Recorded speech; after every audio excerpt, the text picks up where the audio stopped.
Hello students, कैसे हैं आप लोग। मेरा नाम है रोहित सिंघल।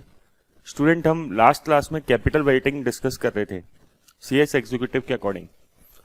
अब हम कैपिटल वेटिंग के कुछ टॉपिक्स को आगे लेके जाएंगे, बट पहले एक क्वेश्चन डिस्कस करेंगे जो हम लास्ट क्लास में डिस्कस कर रहे थे उसी टॉपिक से रिलेटेड। स्टूडेंट, मैंने आपको बताया था प्रेजेंट वैल्यू कॉन्सेप्ट के बारे में। प्रेजेंट वैल्यू मतलब क्या होता है बताइए। कि अगर हम फ्यूचर की वैल्यू को खींच के पीछे की तरफ लेके आए तो उसे क्या बोलते हैं, प्रेजेंट वैल्यू। क्लियर। और प्रेजेंट वैल्यू के लिए हमें एक पीवी फैक्टर चाहिए होता है, प्रेजेंट वैल्यू फैक्टर चाहिए होता है। इसके बारे में जैसे जैसे आगे बढ़ोगे आप तो आपका जो नॉलेज लेवल है वो इंक्रीज होता जाएगा और आपको कंफर्ट भी आता रहेगा, ठीक है। बट स्टार्टिंग में एकदम से सारी चीजें नहीं हो पाएगी। इसमें सबसे मेन मेथड है जो है net present value method, NPV method, ठीक है। एनपीवी मेथड का क्या फॉर्मूला होता है नेट प्रेजेंट वैल्यू का, present value of cash inflow minus present value of cash outflow. मतलब सिंपल क्या है कि हम एक प्रोजेक्ट में पैसा इन्वेस्ट करना चाहते हैं और उसमें कुछ अभी आउटफ्लो लग रहा है। सपोज करो 100 करोड़ का आउटफ्लो है और फ्यूचर में कुछ इनफ्लो मिलने वाला है, बट क्योंकि वो फ्यूचर में मिलने वाला है तो हमें उसको अभी प्रेजेंट में लेके आना पड़ेगा। और सपोज करिए प्रेजेंट में लेके आने के बाद वो 120 CR है वैल्यू टोटल। मान लो 5 साल का प्रोजेक्ट है, हमने जितने भी इनफ्लोज हैं फ्यूचर के उन सबको प्रेजेंट में लेके आए और वैल्यू निकाली वो आई 120 करोड़, ठीक है, आउट इनफ्लोज की।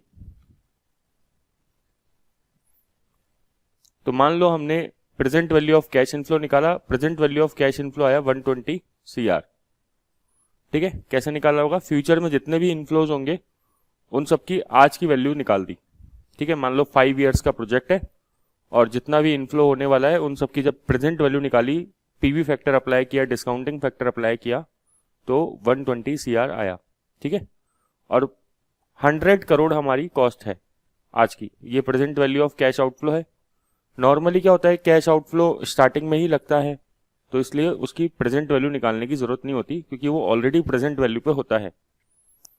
तो नेट प्रेजेंट वैल्यू आई 20 CR क्योंकि आप सिंपल देख सकते हो कि इनफ्लो ज्यादा है। इनफ्लो कितना है 120 CR और आउटफ्लो कितना है 100 CR। दोनों प्रेजेंट वैल्यू के टर्म्स में है इसलिए डायरेक्टली माइनस कर सकते हैं। तो 20 CR का फायदा हो रहा है, मींस नेट प्रेजेंट वैल्यू।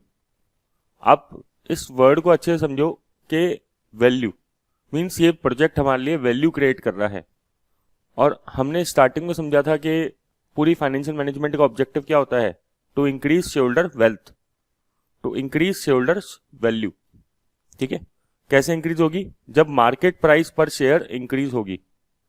तो अब मैं आपको एक और चीज बता देता हूं, इंपॉर्टेंट है।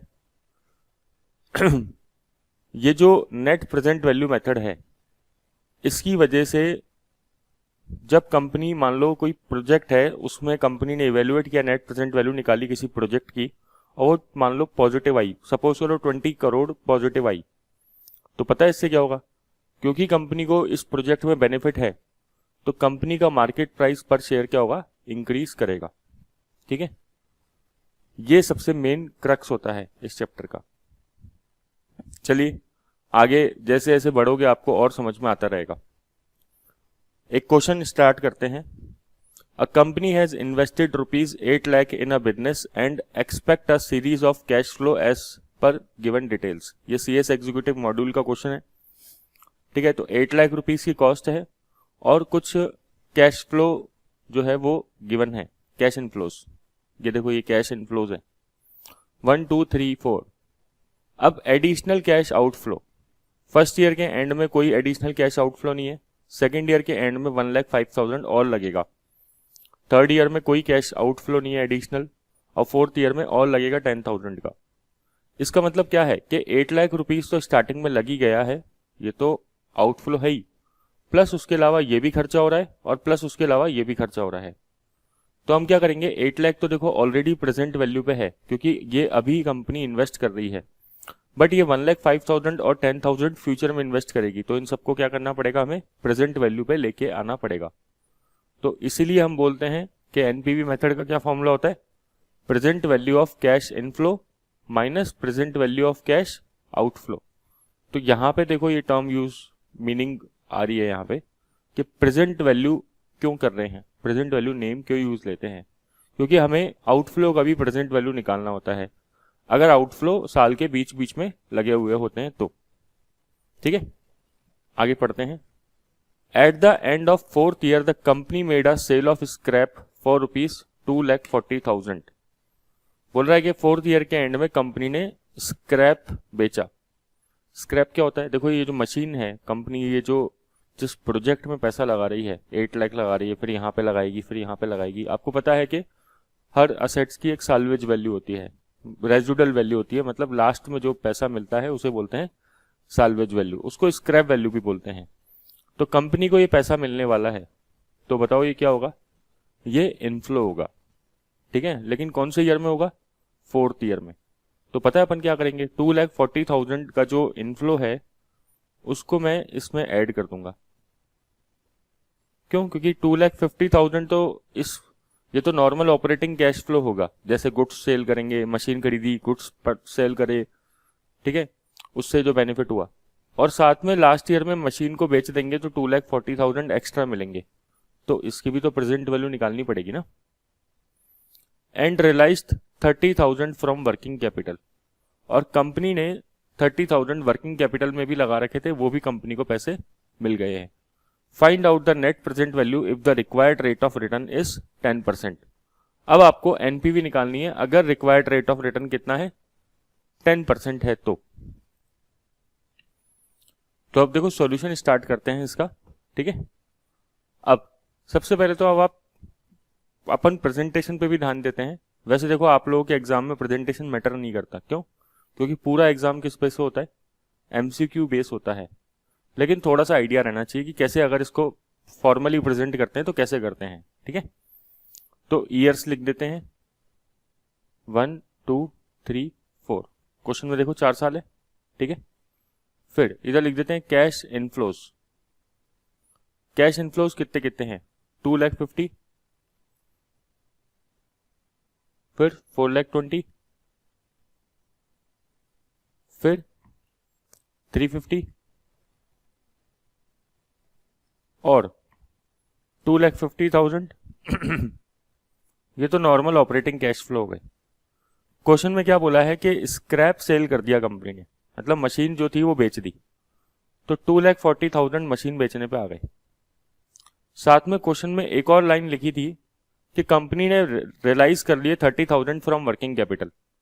वर्किंग कैपिटल क्या होता है, जो कंपनी स्टॉक में, डेटर्स में, इन सब में पैसा इन्वेस्ट करके रखती है ना, current assets minus current liability, working capital होता है ना। तो स्टॉक डेटर नॉर्मली ये होता है। तो अब आप सोचो, जब कंपनी ने अपना प्रोजेक्ट बंद कर दिया तो जो स्टॉक कंपनी मेंटेन करती थी, चाहे रॉ मटेरियल का, चाहे WIP का, चाहे फिनिश गुड्स का, वो अब कंपनी को मेंटेन नहीं करना पड़ेगा। ठीक है, तो ये सब क्या होगा, सेल होगा। डेटर से भी पैसे कंपनी जो डेटर्स को उधार देती थी वो लास्ट में रिकवर कर लेगी। तो ये सब इनफ्लो है। ठीक है, ये लास्ट ईयर का इनफ्लो होता है। क्यों, क्योंकि जब प्रोजेक्ट बंद होता है तभी अपन को ये पैसा रियलाइज होगा, तो 30,000 लास्ट ईयर के इनफ्लो में और ऐड हो जाएगा। तो सोच रहे हो लास्ट ईयर का इनफ्लो, ये सारा लास्ट ईयर का इनफ्लो हो जाएगा। अब मैं लिखता हूं पीवी फैक्टर। ठीक है, पीवी फैक्टर कितना परसेंट है, 10% है। रिक्वायर्ड रेट ऑफ रिटर्न 10% है। अब मैंने आपको बताया था, ये वैसे एन्यूटी वाला है क्या, क्वेश्चन बताओ, एन्यूटी वाला है क्या, नहीं, एन्यूटी वाला नहीं है। एन्यूटी वाला होता तो हम M+ कर करके निकाल लेते, बट ये एन्यूटी वाला क्वेश्चन नहीं है। ठीक है, एक जैसा फैक्टर थोड़े यूज आएगा, मतलब हर साल कैश इनफ्लो बराबर थोड़े है, हर साल कैश इनफ्लो अलग अलग है। अब इसको निकालने के 2 तरीके होते हैं, जैसे मैंने आपको बताया था कि आप, एक तो तरीका यह है कि 1/1.1 करके अलग अलग फैक्टर लिख लो पहले, जैसे 0.909, बस 3 डिजिट में लिख दो, बहुत है। ठीक है, 0.826, फिर 0.751 और 0.683, ये लिख दिया। अब ये आ गया present value of cash inflow. अब क्या करेंगे अपन, इसमें इसको मल्टीप्लाई करते रहो, 2,50,000 इंटू 0.909, 227,250, राइट। 4,20,000 into 0.826, 346,920. 3,50,000 into 0.751, 262,850.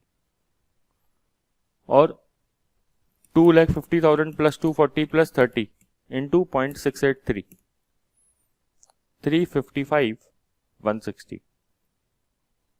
ठीक है, और इन सबको ऐड कर लो अब।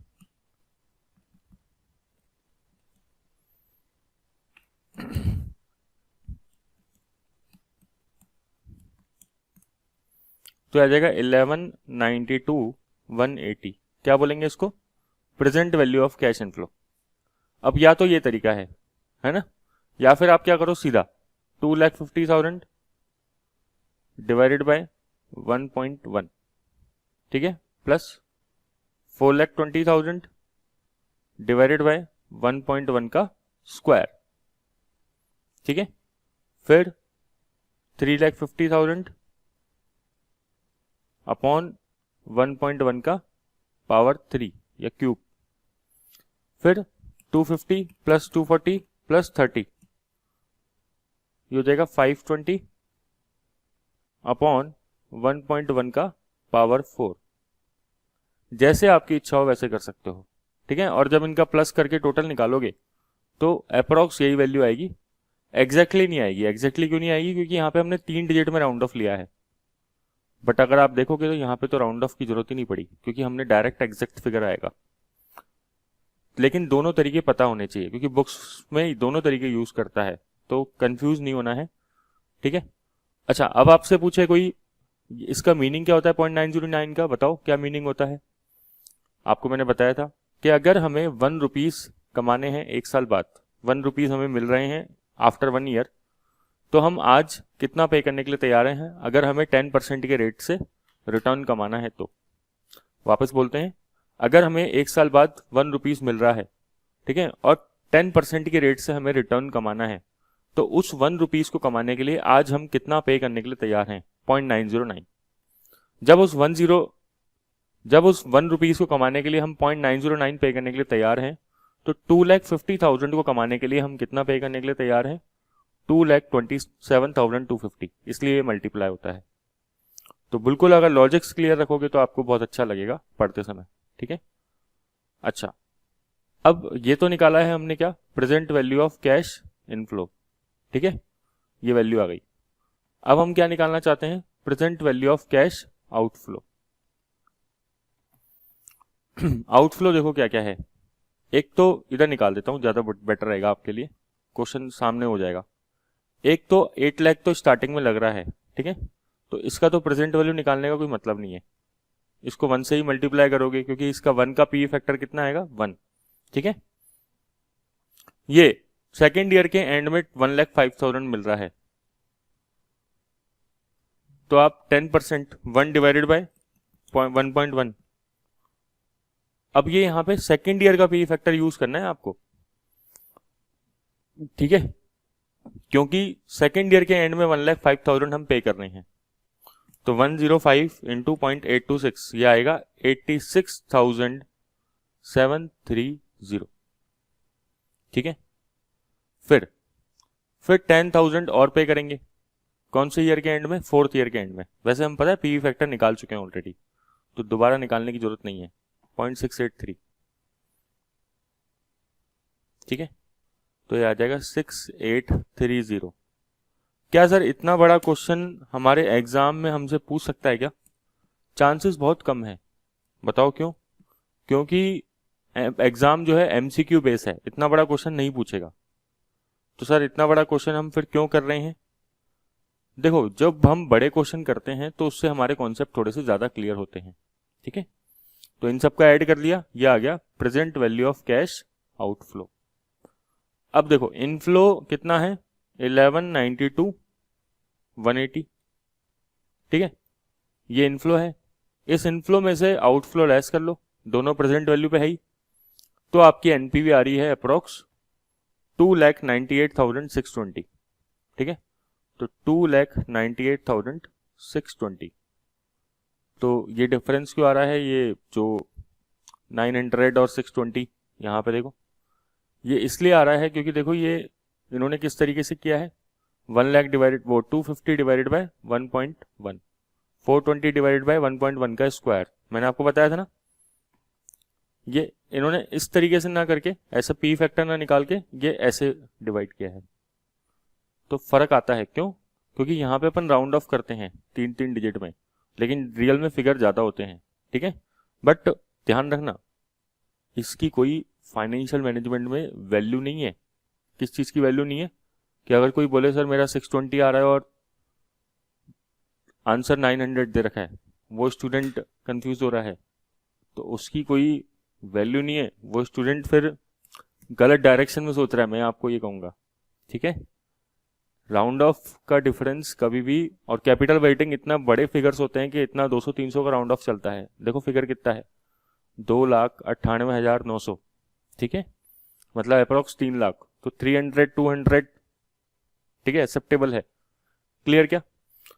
तो यहाँ पे कंफ्यूज नहीं होना है, आपको सोचना है कि भाई अपन को किधर दिमाग लगाना चाहिए। चलो, अब कैपिटल बजटिंग जैसे हमने पहले भी डिस्कस किया था, यहाँ से फॉर्मली हम चैप्टर को स्टार्ट कर रहे हैं। जैसे हमने नेट प्रेजेंट वैल्यू मेथड हमने अभी जो स्टार्टिंग में लिया है, ये एनपीवी मेथड लिया है, ये केवल कॉन्सेप्ट समझाने के लिए लिया है। ऐसे बहुत सारे मेथड होते हैं, देखते हैं। तो स्टार्ट करते हैं। चैप्टर का मीनिंग क्या है? Capital budgeting involve huge outflow of funds. सही बात है, आप ये कह सकते हो कि यहाँ से हम चैप्टर अब फॉर्मली स्टार्ट कर रहे हैं, ठीक है। हमने अभी तक मेन क्या सीखा है, आपको ये समझ में आना चाहिए कि हमने प्रेजेंट वैल्यू कॉन्सेप्ट मेन सीखा है। एनपीवी मेथड मेन अभी समझाने का ऑब्जेक्टिव नहीं था। अभी समझाने का ऑब्जेक्टिव क्या था कि प्रेजेंट वैल्यू फैक्टर कैसे निकालते हैं। क्लियर? तो capital budgeting involve huge outflow of funds, वो तो हमें पता ही है। प्रोजेक्ट कितना बड़ा हो सकता है, 1000 करोड़ का, 5000 करोड़ का। These decisions are long term. जब भी कोई इन्वेस्ट कर रहे हैं इतना बड़े प्रोजेक्ट में, तो वो डिसीजंस क्या होते हैं? लॉन्ग टर्म होते हैं, ठीक है, शॉर्ट टर्म डिसीजंस नहीं होते हैं। दीज डिसीजंस आर इरिवर्सिबल, मतलब रिवर्स नहीं कर सकते एक बार लेने के बाद आप इन डिसीजंस को। एक बार हो गया मतलब आपने पैसा लगा दिया, तो अब अगर आप दोबारा पीछे मुड़ के देखोगे तो बहुत नुकसान हो जाएगा आपको, ठीक है। आप ये नहीं कह सकते कि चलो यार प्रोजेक्ट लगा दिया, गलती हो गई, अब हटा देते हैं प्रोजेक्ट को वापस से, नहीं। प्रोजेक्ट का मीनिंग क्या होता है? प्रोजेक्ट मतलब कि स्टार्टिंग में ह्यूज आउटफ्लो ऑफ फंड्स लगेगा, स्टार्टिंग में 5000 करोड़ का खर्चा आएगा, बट बाद में फ्यूचर में कैश फ्लोज खूब सारे आएंगे, कई साल तक फ्यूचर में प्रोजेक्ट कमा के देगा। देखो मैं आपको सिंपल सा एग्जांपल लूं, ठीक है। अभी हम जो पढ़ा रहे हैं वो, जैसे मैं हूं अभी जी स्टूडियोज में हूं, ठीक है। जी स्टूडियोज में आपको पता है Z5 नाम से प्लेटफॉर्म आता है, तो सारी कंपनियां एडुकेशन में आ चुकी है। तो Z5 ने भी खुद का एक प्लेटफॉर्म निकाला है, क्या है नाम उसका? एड्यूओरा, ठीक है। वहां पे I am chief academic head, ठीक है। तो पूरा का पूरा जो सीए का होता है वो देखना होता है, ठीक है। अब एड्यूओरा जो कंपनी है वो क्या सोचती है वो अब क्या कर रहे हैं, क्लासेस बनवा रहे हैं, सीए की क्लास बनवा रहे हैं। क्लास बनवाने में बहुत ज़्यादा खर्चा आता है। कैसे? कि सारी फैकल्टीज़ को हायर करना, उनको पेमेंट करना, फैकल्टीज़ को बहुत मोटा पेमेंट होता है एक दिन का। फिर बहुत बढ़िया स्टूडियो होता है जहाँ पे रिकॉर्डिंग होती है। स्टूडियो के अंदर बहुत सारे लोग होते हैं, जैसे जो फिल्म इंडस्ट्री के लोग होते हैं उसी तरीके से डायरेक्टर अलग होता है, कैमरा पर्सन अलग होता है, माइक वाला पर्सन अलग होता है, ठीक है। कंपनी जो है एक्सपेंडिचर टीचर्स के फूड पे भी करती है, उनको बीवरेजेस भी अलाउ मतलब करती है प्रोवाइड, चाय कॉफ़ी वगैरह। तो ये सारा कंपनी का एक अच्छा खासा एक्सपेंडिचर है, प्लस इलेक्ट्रिसिटी बिल जो आता है वो तो बड़ा है ही, मोटा पेमेंट। तो जब क्लास पूरी बनती है, मान लो सीए इंटर का कोई सब्जेक्ट रिकॉर्ड हुआ और वो 80 आवर्स का रिकॉर्ड हुआ, मान लो अकाउंट्स ही रिकॉर्ड हुआ, अकाउंट्स 80 घंटे का रिकॉर्ड हुआ, ठीक है। जब ये रिकॉर्ड हो जाएगा उसके बाद कंपनी इसके ऊपर एडिटिंग पे भी बहुत तगड़ा खर्चा करती है, बहुत बड़ा अमाउंट खर्च करती है। पूरा फिल्म इंडस्ट्री की जो एडिटिंग टीम होती है वो वहाँ पे बैठ के एडिटिंग करती है, एनिमेशन डाला जाता है, ठीक है, ग्राफिक्स डाला जाता है, मोशन डाला जाता है, तो ये सब चीज़ें होती है। क्वालिटी चेक होता है, एक एक वीडियो जो है बहुत ज़्यादा क्वालिटी चेक से निकलता है। मतलब कुल मिला के बात करने की है कि कंपनी ह्यूज कॉस्ट उस पर खर्च करती है, बहुत ज़्यादा। लेकिन ऐसा क्यों कर रही है? क्योंकि कंपनी को उम्मीद है कि अभी खर्चा करेंगे लेकिन फ्यूचर में जब वो क्लासेस सेल होगी तो फ्यूचर में बहुत ज़बरदस्त तरीके से कैश इनफ्लो होगा। तो कंपनी ने कहीं ना कहीं इस प्रोजेक्ट की क्या करी होगी, एनालिसिस करी होगी पहले, कैपिटल बजटिंग, समझ रहे हो कैपिटल बजटिंग, कि स्टार्टिंग में इतना खर्चा लगेगा और बाद में इतना पैसा मिलेगा। क्लियर क्या? और अगर कंपनी को वाइबल लग रहा है तो ही कंपनी इसको प्रोजेक्ट को कंटिन्यू कर रही है। क्लियर है? सेम टू सेम कहानी बायजूस के साथ है। मतलब आप जो वीडियो देखते हो बहुत अगर अच्छे लेवल के, जैसे बायजूस वगैरह के वीडियोस जो होते हैं, वो जो बहुत ज़्यादा एनिमेटेड वीडियोस होते हैं, उनमें एक एक मिनट पे बहुत खर्चा करा होता है। एक एक मिनट को, एक मिनट का वीडियो बनता है तो 70 मिनट्स उसका क्वालिटी चेक होता है, 70-80 मिनट्स उस पर लगाए जाते हैं, एडिटिंग पे, एनिमेशन पे। बाद में मतलब टीचर जो पढ़ा रहा है वो 30% है, उसके बाद जो काम होता है वो 70% काम होता है, जिसे कहते हैं पोस्ट प्रोडक्शन काम। तो इतना सारा एक्सपेंडिचर आता है, तो वो किस उम्मीद पे आ रहा है कि फ्यूचर में बहुत सारे कैश इनफ्लो होंगे। तो कंपनी ने, हर कंपनी ने कहीं ना कहीं क्या करी होगी, कैपिटल बजटिंग एनालिसिस किया होगा, राइट। अब कैपिटल बजटिंग एनालिसिस करने के लिए बहुत सारे मेथड है। जैसे हमने देखा एक नेट प्रेजेंट वैल्यू मेथड होता है, जिसमें हम फ्यूचर की कैश इनफ्लो की प्रेजेंट वैल्यू निकालते हैं और उसको माइनस करते हैं कैश आउटफ्लो से। बट इसके अलावा भी बहुत सारे मेथड्स होते हैं। एक मेथड को कहते हैं ट्रेडिशनल टेक्निक्स या फिर non discounted cash flow techniques. मतलब ये ओल्ड टेक्निक्स हैं, इसमें हम प्रेजेंट वैल्यू कॉन्सेप्ट को इग्नोर कर देते हैं।